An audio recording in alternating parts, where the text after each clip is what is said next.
Hello again. This is episode 4 of the Fiat 850 restoration project. Um, Thanks for watching. I appreciate that. Any comments? More than welcome. What I wanted to talk about today was a little bit of a hard lesson that I learned about parts, especially on an older car like this, and a foreign car. This car is about, what, 45 years old, I suppose? 1972. And it's foreign. So a lot of these parts are getting really hard to find. So I had a problem with the water pump. You can see here, this is the original water pump. And on these 850s, there's two makes of water pump. They look identical except for one important difference. One of them has a 4-bolt mounting and the other is 3-bolt. And the 3-bolt is far more popular. I'm not sure which model specifically. Mine's a 903cc. But mine has the 4-bolt. Well, as you can see on it, the seal face is broken. I tried to replace the seal on it, and it cracked and coming off. I guess it's just aluminum. It was brittle, it's old. So anyway, this was about 5 years ago when I disassembled the car. And, I thought at the time they were plentiful. They were even available. I think Vic's Auto Sports had them here in the States. Mr. Fiat had them. Midwest Bayless, Aubert. There's quite a few that had them. There didn't seem to be any shortage. And they were running somewhere anywhere from $160 to $200. So I thought, well, I got time. I'm not going to get around to putting the engine back in for years. So I didn't get one. Well, I kind of switched gears here and got to doing a little, wanted to work on something different. I figured I'd go ahead and check. And sure enough, when I went to look, they're no longer available. And there's still plenty of the 3-bolt, but not the 4. So just by sheer accident, in fact, I had, I think it was Midwest Bayless told me they weren't available anywhere in the world anymore. And so just by sheer accident, I thought maybe what I could do was buy the 3-bolt, take the seal face off of it, and put it onto mine. And that's what I was kind of playing with. But if it didn't work, of course, it'd be like $200 down the drain. So I emailed this company in the Netherlands because on their site, they said you can ask us questions and so forth.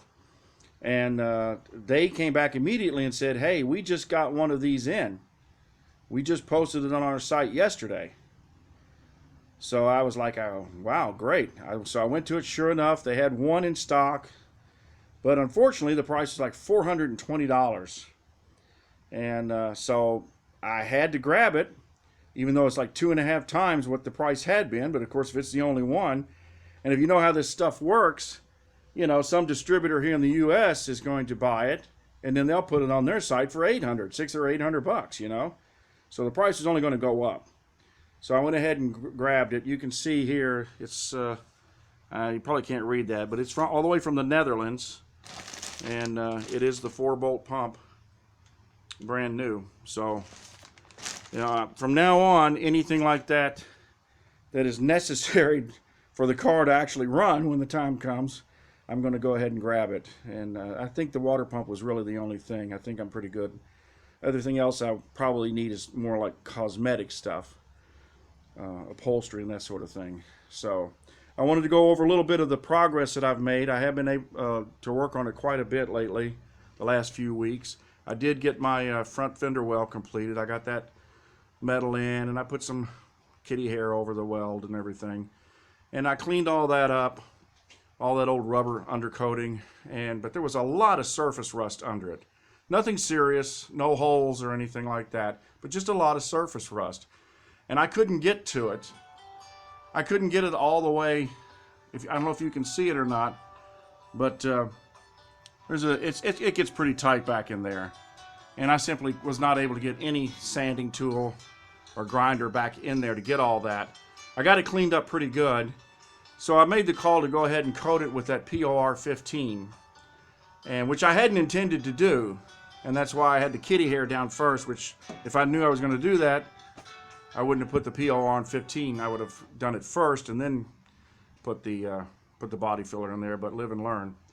So, and I'm going to prime the entire underside of the car anyway. In fact, I've been doing some research, and I've decided that I think I'm going to use that an SEM truck bed liner. They say it has a nice gloss to it. It doesn't fade. It doesn't get dirty and brown and dingy looking. It's a really nice undercoating. It helps soundproof, which, you know, this little convertible, pretty noisy little car, that's part of the fun, but still, it's got this benefit. So I think that's what I'm going to do. I'm still looking into it, but I think when the complete underside is done, that's what I'm going to do. I'm going to coat it with that bed liner. They even say it's tenable. I don't really want to do that, but I would like a higher gloss undercoating. The original, the stuff that typically you use, you know, it dulls out. You know, it looks pretty scroungy after a while, and there's no way to really clean it or make it look good.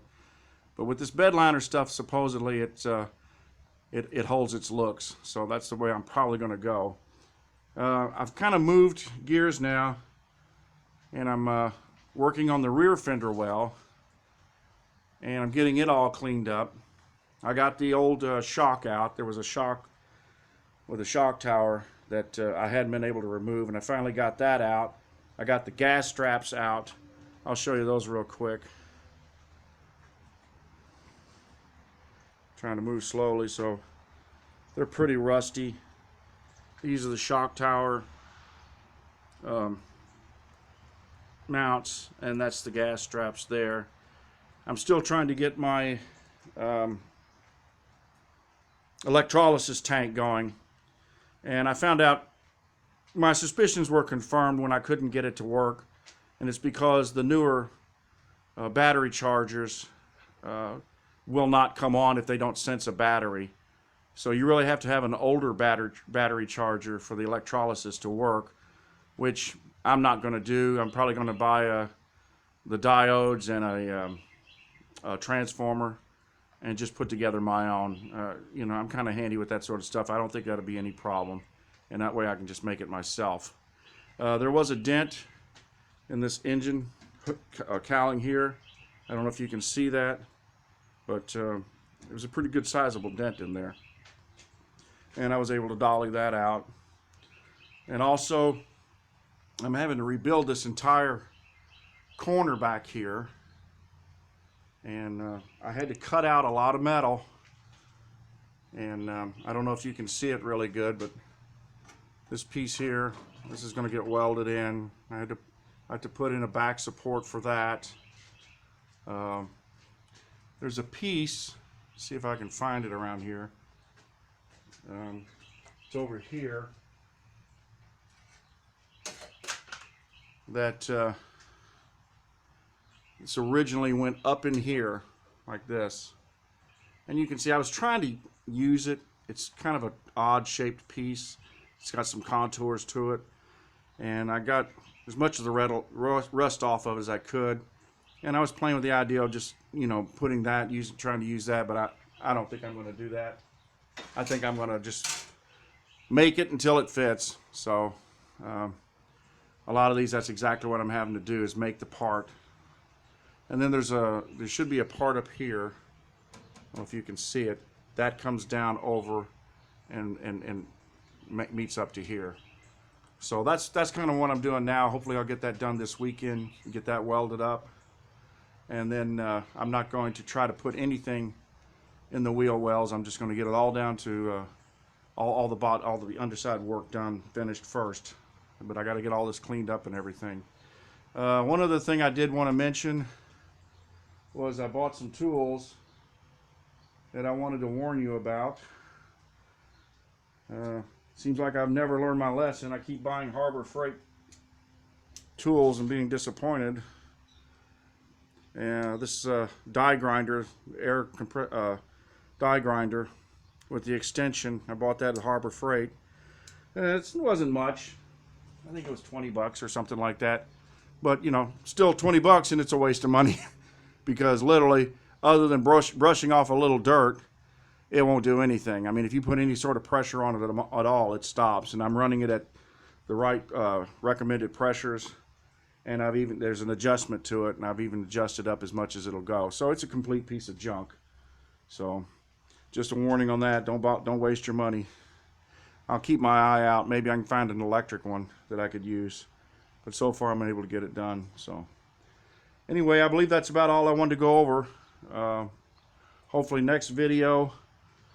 Oh, the other thing is, one other thing is this piece here, which is like a, I guess a support or a stabilizer or whatever that goes on top of the rocker.